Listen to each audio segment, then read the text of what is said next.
So let's go ahead and get started with user forms. You start with the editor, the Visual Basic editor. Instead of inserting a module, you insert a user form, and it brings up kind of this generic form. And this is where then it's sort of like this canvas or an area that you can put in the various things. Down here in this toolbox, this is where you find the various elements. So if I just wanted a label, I can drag that up here and I can rename that something. So I'll just rename this A input. We can also add in text boxes, so I can bring in one of those. Everything in VBA in user forms has a name. And if you go down here to the properties window, this is really important. If that's not showing, you can go up here to view and click on properties window. But everything has a name. It's an object. This is object oriented. So our A input, it's actually that object is named label 1. Our first text box is named text box 1. You can change these different things, and the text box, what we're going to be doing in this example is I'm going to be having an A input and a B input, and then we're going to select either if we want to multiply those numbers or divide them, and then we're going to have an output. So I'm going to name this guy something generic like A input. I'm also going to, it doesn't matter what the labels are named because we don't really use them typically. So I'm going to go ahead and copy and paste those, and I'm going to reformat this to name this B input, and I'm going to rename this B input. So this object here is a text box that's named B input. This is named A input, and that's important. It's important that you remember what those are because we're going to write code that uses those variables. Next, I'm going to just copy this, and this is going to be our output. So I'm just going to name this our output. So again, that's another object. That's going to be a variable name in our calculations. I'm also going to copy and put another label over here. So this is going to be named output. If you want to change the caption up here for the user form, you can always go here. Well, right now this is named user form 1, so that's the name of it. But if you want to change the caption, you could put it here. So you could say something like calculator, and that changes the caption. You can also change the font of all these things. If you click on this and go to font, you can mouse around with changing the different options for the formatting. So everything has properties, and you can change them down here. If you wanted to make this centered, then you can go down here and you can do text align. You can change this to align center. So there's all sorts of options. I'm not going to waste time in this screencast and going over all those, but those are types of things that you'll learn as you gain more experience with user forms. I'm going to go ahead and add in 2 buttons. There's a command button here. It looks a little different here than on the older versions of VBA. The newer version has quite a few changes as far as the formatting goes, but if you have older versions, it's just fine. You just have to find the right icons here.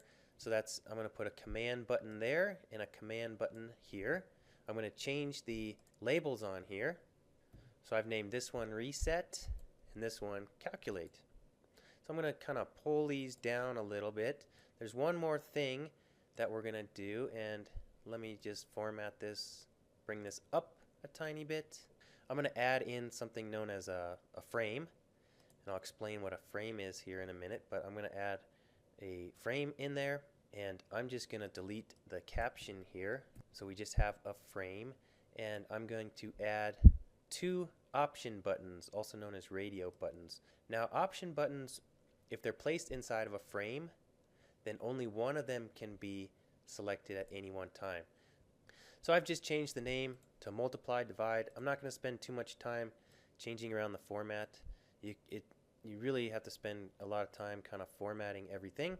But anyway, if I just press the run here, it opens up what this calculator looks like so far, and I can put in the different elements here. And we see here that we can select one of these, and by selecting one, it deselects the other. That's what a frame does.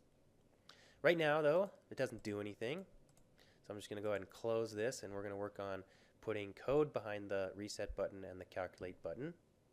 And what I'm going to do first is we need a default, because at the beginning Neither of these is selected. So I'm just going to click on multiply, which is, it has a name here. I'm going to rename that multiply, lowercase. So that's the name, it's called multiply. I'm going to name this divide. And I'm going to click back on multiply and make sure that's highlighted. And I'm going to put this to the default. Down here at the very bottom, it says value. So I'm going to change that to true. That'll make it by default true.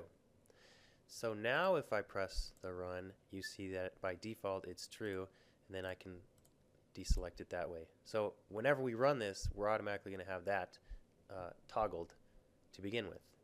So let's work with writing the code behind everything. Let's just kind of remember what everything is. We have A input, B input, output. Those are all the names that we're going to use in the code. Then we have, this is named multiply, this is named divide, and then we have I'm going to call this reset button, and I'm going to name this calculate button. And actually there's one more button that I usually put on here. I like to have a quit button. So I'm going to name this quit. I'm going to name that button quit button. And again, I'm not going to worry about the formatting for now, but afterwards you can spend some time cleaning this up. Let's first code the quit button. You put the code for what happens whenever the button is clicked. I call it behind the button. So I'm going to double click on the quit button, and you see it brings up this private sub. This is where you're going to put the code for what happens when that quit button is clicked. Now when the quit button is clicked, there's two things we can do. One way to do this is to hide the user form. So I'm going to kind of leave that as the default for now. The second option is you can do unload user form 1. That's another way to quit. The difference is that hide will keep everything in the input fields that the user has selected. So if you show it again, those values will still be there. Unload erases everything and then shuts it down. Let's go ahead and code the reset button. So I'm going to click there. This is what happens when the reset button is clicked. What we want to happen is everything erased, but then we want the user form to be shown again. To erase everything, we can use unload user form 1, but that actually shuts the user form down. To show it again, we can use userform1.show. So this is how you can reset a user form. And I just wanted to point out that we're using userform1 here because the name of this calculator, we're not using the caption name, we're using the name which is shown here. You can change that name if you'd like. So we've got the reset button, we're going to unload, and then we're going to show the user form.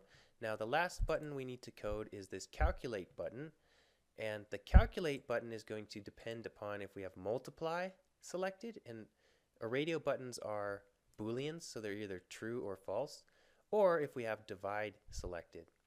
So I'm going to go ahead and put the code behind calculate. And I've set this up as a two-way if-then. If multiply is selected, that's the radio button or the option button for multiply, then this is what's going to happen. The output is going to be A input times B input. Otherwise, we're going to take A input divided by B input. We're going to do a few more things here. Usually you don't run the user form from the editor.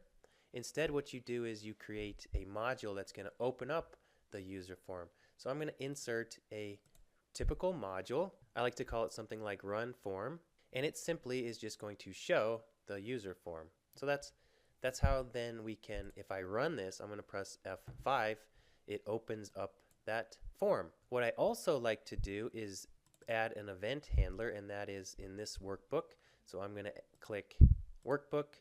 The default is workbook open, and I can just type the name of the subroutine. So when the workbook is opened, we're just going to run the run form sub. The run form sub shows userform1 and we'll open up userform1. So I like to put an event handler so when the workbook opens, we open up the form automatically. Oh, one more thing, sorry. The last thing I like to do is to insert a button. So I'm going to insert a button here, and we're going to assign that to our run form macro, which opens up the user form. So now when I run, the run button runs the run form subroutine that opens up and shows userform1. So now I can put in my inputs like 10 and 5. And let's calculate. We get 50. We can reset. So that shuts it down but then opens it back up. I can do 10 and 2, and I can do divide, and we calculate that. And then we can quit. So this sort of shows you an example of a real simple user form. In subsequent screencasts, we're going to be going over some more advanced user forms, and I'm going to provide the templates on the website so you guys don't have to spend the time making all the user forms. Thanks for watching.